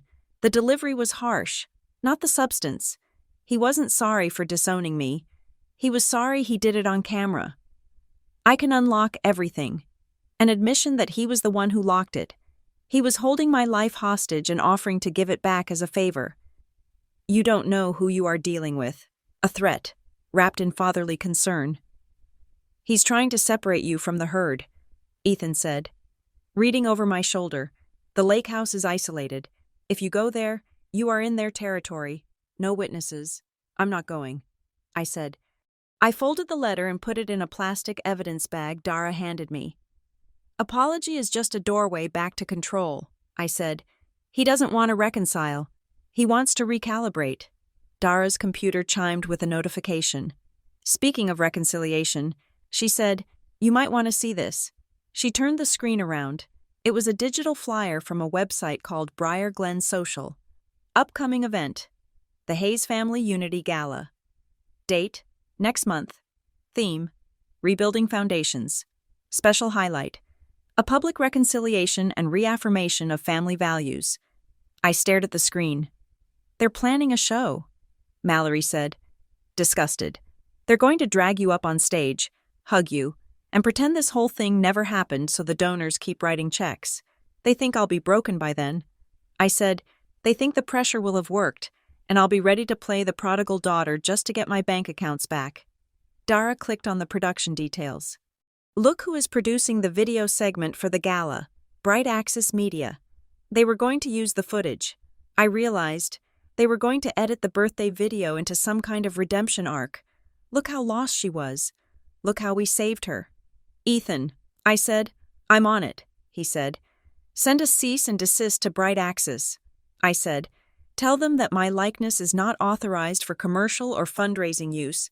Tell them if they screen one frame of my face at that gala, I will sue them for commercial misappropriation and emotional distress. And to the foundation? Ethan asked. Tell them I'm not a prop. I said, and tell them I won't be at the lake house. The cease and desist letters went out an hour later. It felt good to fire back, but the real weapon was what Dara found next. It was late, nearly midnight. We were running on pizza and adrenaline. Dara had been digging into Sablemere Holdings for hours, trying to figure out what they actually did. I found the asset list, she said. Her voice was quiet, too quiet. We all looked at her.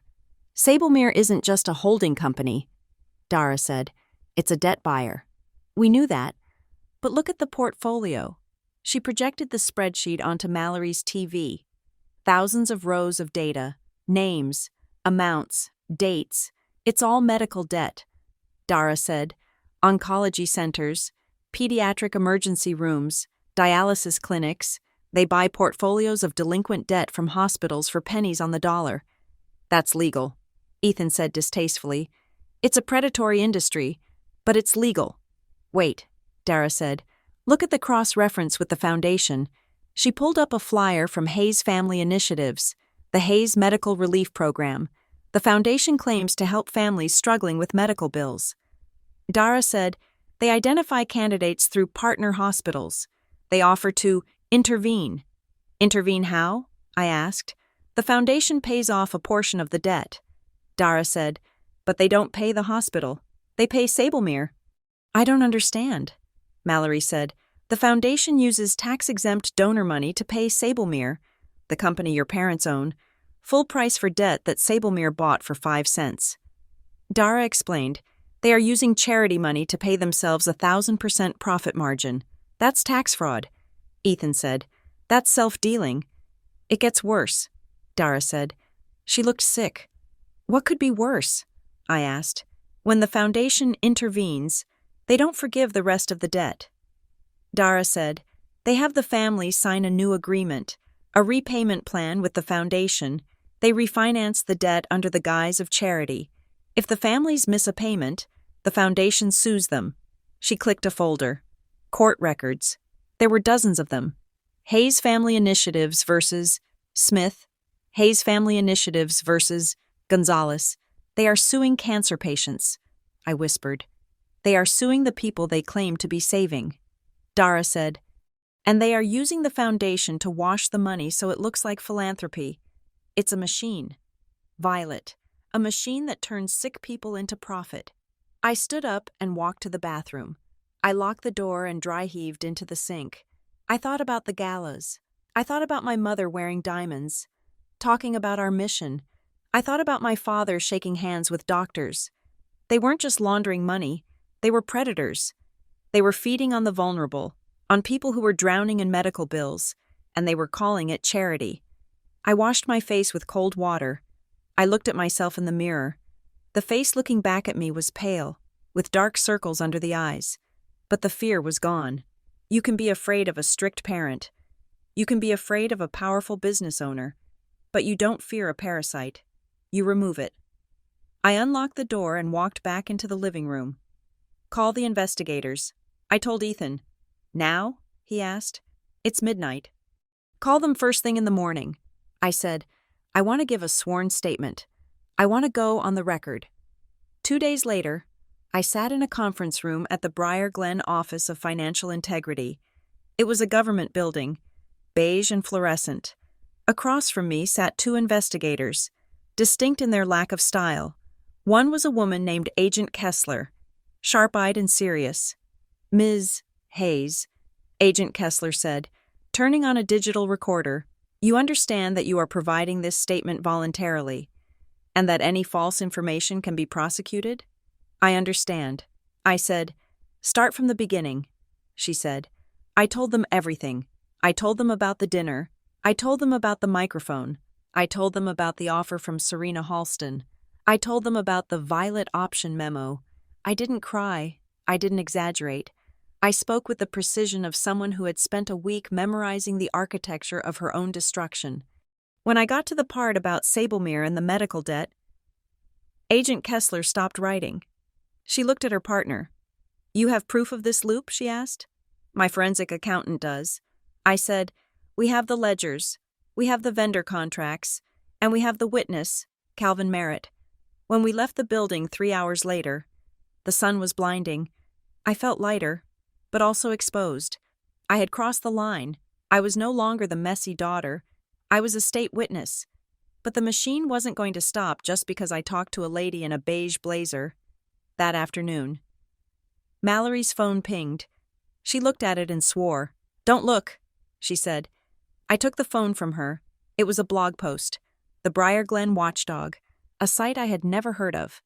The headline screamed, "Exclusive. The real reason Violet Hayes was disowned.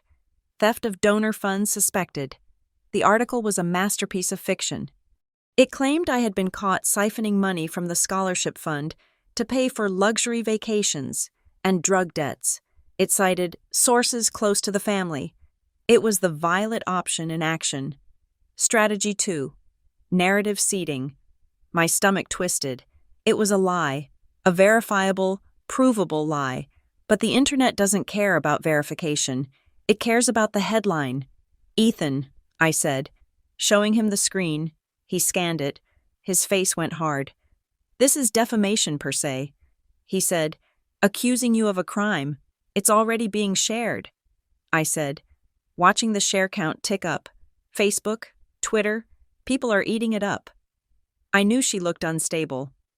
"Rich kids are the worst." Ethan opened his laptop. "I'm drafting a demand for retraction," he said, "and a demand for the preservation of metadata. We are going to find out who posted this." Dara was already typing. "I'm on the hosting," she said. "Briar Glen Watchdog isn't a real news site. It was registered 3 days ago." She typed furiously for a minute. "Got it," she said. "The hosting fees were paid by a credit card." "Whose?" I asked. "Not a person," Dara said. "A prepaid debit card, but the card was purchased at a drugstore in Winton Harbor. And the IP address used to register the site?" She turned the screen. "It resolves to an office park on the outskirts of town. Specifically, the suite leased to Juniper Trace Consulting. They were sloppy." I said, "They were rushed." Ethan corrected. "They are panicking.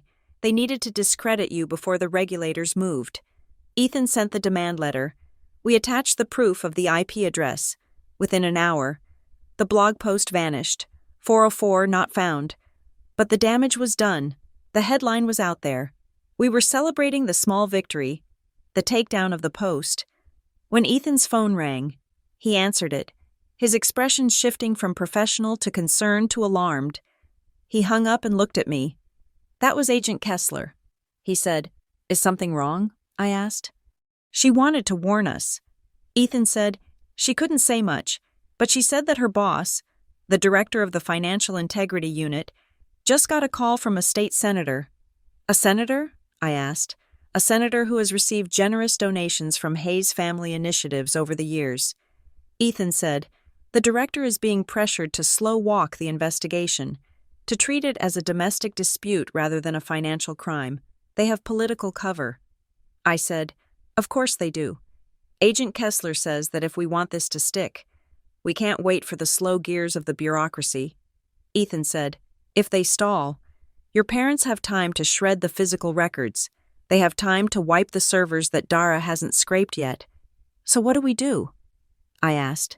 "We have to force the issue," Ethan said. "We have to file a civil subpoena immediately. We have to ask a judge for an emergency injunction to seize the records before they can be destroyed." "Let's do it," I said. Ethan hesitated. "Violet, if we file a civil subpoena, we have to attach our evidence to the filing. It becomes public record." I looked at him, not understanding. So, Ethan said. his voice heavy. "That includes the board resolution from 11 years ago, the one you signed." The room went silent.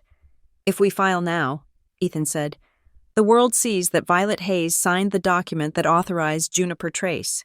The press will feast on it. They won't understand the nuance of you being 19 and coerced. They will just see your signature on the laundering vehicle." I sat back. If I wait, they destroy the evidence and get away with it. If I act, I expose myself as a signatory to the fraud. I looked at the Violet option memo still pinned to the corkboard. I looked at the spreadsheet of the medical debt, the thousands of names of people who were being sued by my parents. They were counting on my silence. They were counting on my fear of looking bad.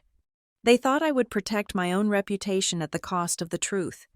That was how they operated. That was how the whole system worked. Everyone protected their own image, and the rot just kept growing underneath. I thought about the 19-year-old girl I used to be, the girl who just wanted her dad to be proud of her, the girl who signed the papers because she trusted him. I couldn't save that girl. She was already gone.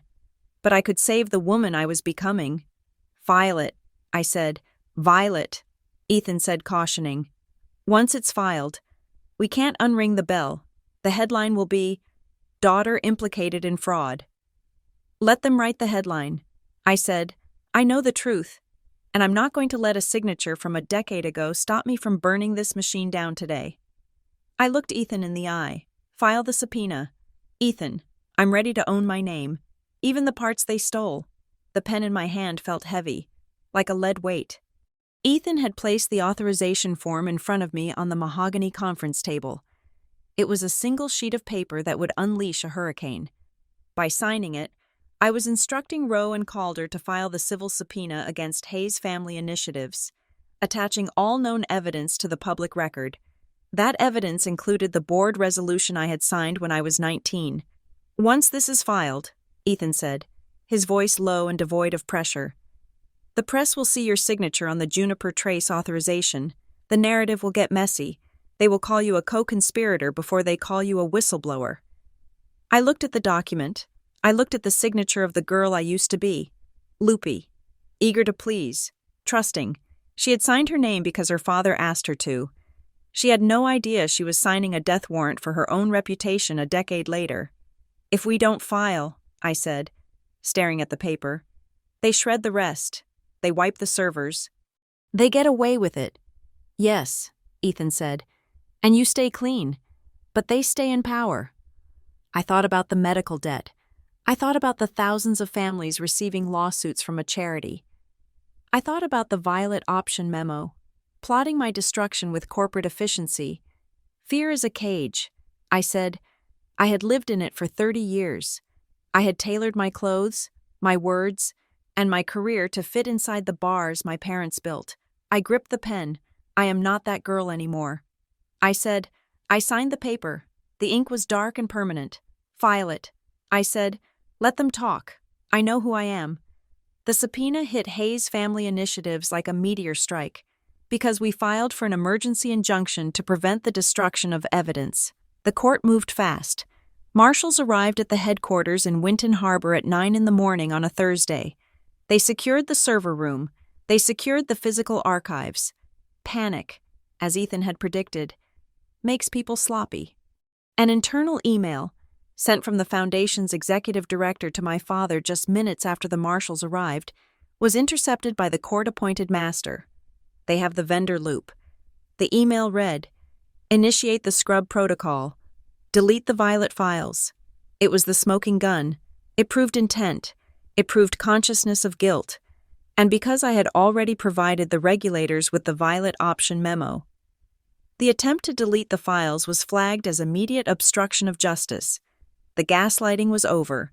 There was no room left for misunderstanding or administrative error. The lights had been turned on, and the roaches were scrambling. 2 days later, my parents agreed to come to Rowe and Calder. They didn't have a choice. Their own counsel, a high-priced firm from the city, had likely told them that their only chance of avoiding immediate arrest was to negotiate a cooperation agreement regarding the wider network. I sat at the head of the table. Ethan was to my right. Dara was to my left. Her laptop closed, but her presence imposing. When the door opened, I barely recognized them. My father, Richard Hayes, looked shrunken. His suit, usually tailored to perfection, hung loosely on his frame. His skin was gray, the color of wet ash. He didn't look at me. He looked at the floor. My mother, Evelyn, was different. She was brittle. She walked with a stiff, jerky cadence, her chin held high, her eyes bright with a frantic, manic energy. She was still performing. They sat down. Their lawyer, a man named Sterling, opened a file. "We are here to discuss a settlement," Sterling said. "No," Ethan said. He didn't even look up from his notes. "We are here to discuss surrender. We have the ledger. We have the Sablemere transfer records. We have the memo authorizing the harassment of my client. And we have the witness testimony of Calvin Merritt." My father flinched at Calvin's name. "Violet," my mother said. Her voice was sharp, cutting through the legal tension. "Violet, look at me." I looked at her. I didn't smile. I didn't frown. I just observed her, like a scientist observing a specimen. "How can you do this?" she asked. "We are your family. We gave you everything. We built this legacy for you. You built a laundering machine," I said calmly. "And when I asked a question, you tried to destroy me. You didn't build a legacy. Mother, you built a trap." "It wasn't like that," my father whispered. He spoke so softly I almost didn't hear him. "Richard," my mother snapped. "Don't. It wasn't greed." "Vi," my father said, looking up. His eyes were wet. "You think we were just taking the money to buy cars? To buy the house?" I saw the ledger. "Dad," I said, "I saw the lifestyle expenses. We were solvent on paper only." He said. The voice was rushing out of him now. "A dam breaking. Since 2008, the investments failed. The real estate was leveraged. We were going to lose everything. The house in Winton Harbor, the standing in the community, everything. So you started stealing from the sick," I said. "We made a deal." He said. He was pleading with me to understand, to validate his logic. "The people behind Sablemere, they offered a solution. They needed a clean vehicle to move capital. We had the foundation. It was respectable. It was invisible. They covered our debts. And we moved their money. And the medical debt lawsuits?" I asked. "The families you sued?" "It was part of the portfolio," he cried. "We had to show returns.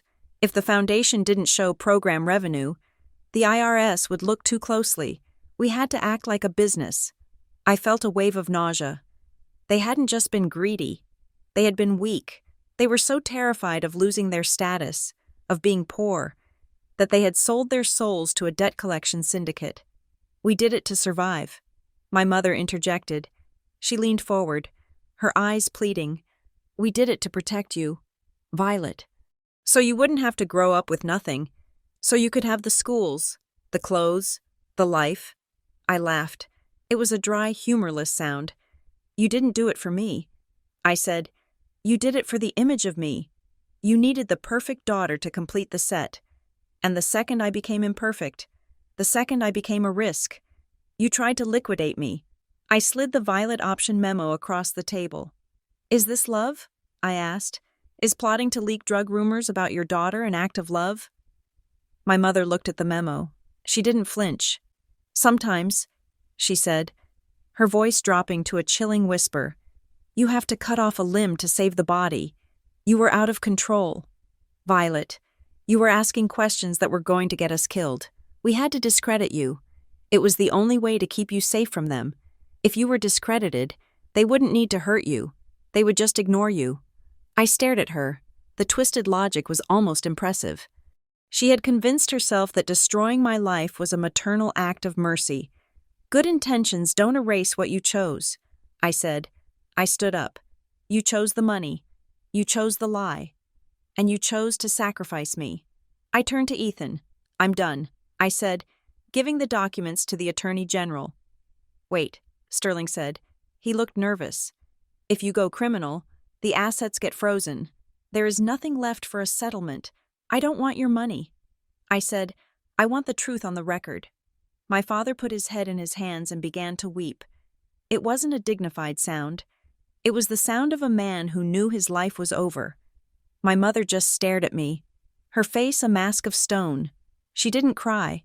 She looked at me with pure, unadulterated hate. I had broken the rule. I had stepped off the stage. As the investigators moved in over the next week, the Hayes empire crumbled with shocking speed. The board of Hayes Family Initiatives fractured immediately. Faced with the preservation letters and the subpoenas, the other board members, pillars of the community, scrambled to save themselves. They threw my parents to the wolves. They claimed ignorance. They claimed they had been misled by the executive committee. Calvin Merritt came forward. With Ethan's help, we secured him a proffer agreement. He walked into the Attorney General's office with a box of hard drives and walked out with immunity. His evidence connected the dots that Dara had found. He provided the emails showing my father authorizing the transfers to Sablemere. I was deposed. I sat in a room for 8 hours and answered questions about my signature from when I was 19.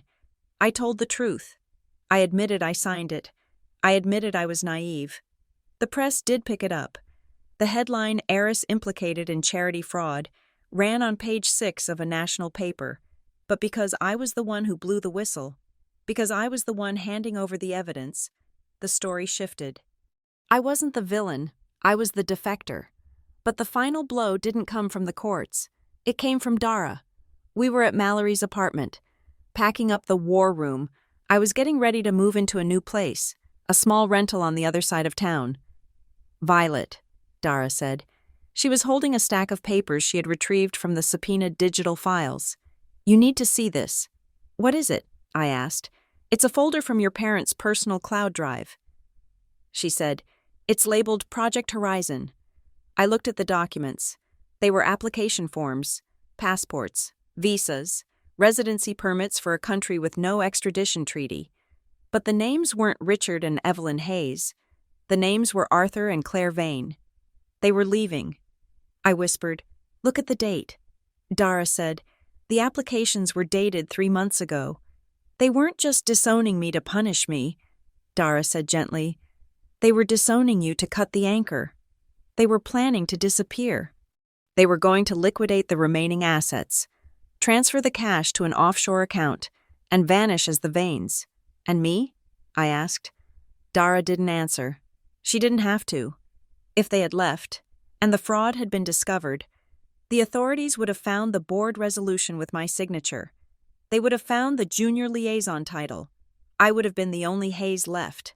I would have been the scapegoat. They were going to leave me to take the fall for the whole thing. I sat down on the floor. I felt a strange sense of relief. It was the final severance. The last thread of guilt I had felt about turning them in snapped. They hadn't just abandoned me. They had framed me. I closed the folder, sent it to the prosecutor. I said, the fallout was absolute.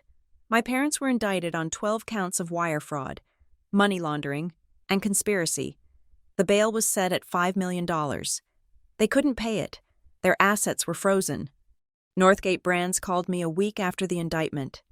"Violet," the VP said, her voice dripping with newfound respect. "We have reviewed the situation. In light of your cooperation with the state and the exonerating circumstances, we would like to offer you your position back, with a promotion, Director of Strategy." I held the phone, looking out the window of my new apartment. It was a small place, but it was mine.